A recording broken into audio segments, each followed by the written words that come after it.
আসসালামু আলাইকুম, কেমন আছেন আপনারা সবাই? আশা করি সবাই ভালো আছেন। আজকে একটা গুরুত্বপূর্ণ বিষয় নিয়ে আপনাদের সাথে আলোচনা করব, সেটা হলো বাইকের ব্রেক সম্পর্কে। আপনারা সবাই জানেন বাইকের ব্রেক অনেক গুরুত্বপূর্ণ। বাইকের ব্রেক কয়টা? একটা হলো সামনের ব্রেক, একটা হলো পিছনের ব্রেক, আরেকটা গুরুত্বপূর্ণ ব্রেক আছে। এটা যারা জানেন তারা তো জানেনই, আর যারা জানেন না তাদের জন্য এই ভিডিওটা অনেক উপকার হবে। অবশ্যই এটা এখন থেকে প্র্যাকটিস করার চেষ্টা করবেন। আরেকটা গুরুত্বপূর্ণ ব্রেক হলো সেটা engine brake. Engine brake emergency সিচুয়েশনে অনেক হেল্পফুল, অনেক কাজে দেয়। আপনি আপনার বাইকের ক্লাচ ছাড়াই ব্রেকটা করবেন। আর সচরাচর বাইকের ব্রেক ক্লাচ ছাড়াই ধরার চেষ্টা করুন, কারণ আপনার ইঞ্জিন ব্রেকটা আপনাকে অনেকটাই সাপোর্ট করবে, অনেকটাই সাপোর্ট দিবে।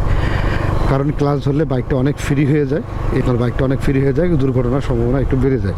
তো ক্লাচ ছাড়াই ব্রেক ধরার চেষ্টা করুন। আর ইঞ্জিন ব্রেকটা এখন থেকেই সবাই ট্রাই করার চেষ্টা করুন, কারণ এখন থেকে প্র্যাকটিস করলে খুব দ্রুত আপনার এটা আয়ত্তে চলে আসবে। এটা কোনো বড় বিষয় না, আপনারা চাইলেই সবাই এটা করতে পারেন। তো এখন থেকে প্র্যাকটিস করুন।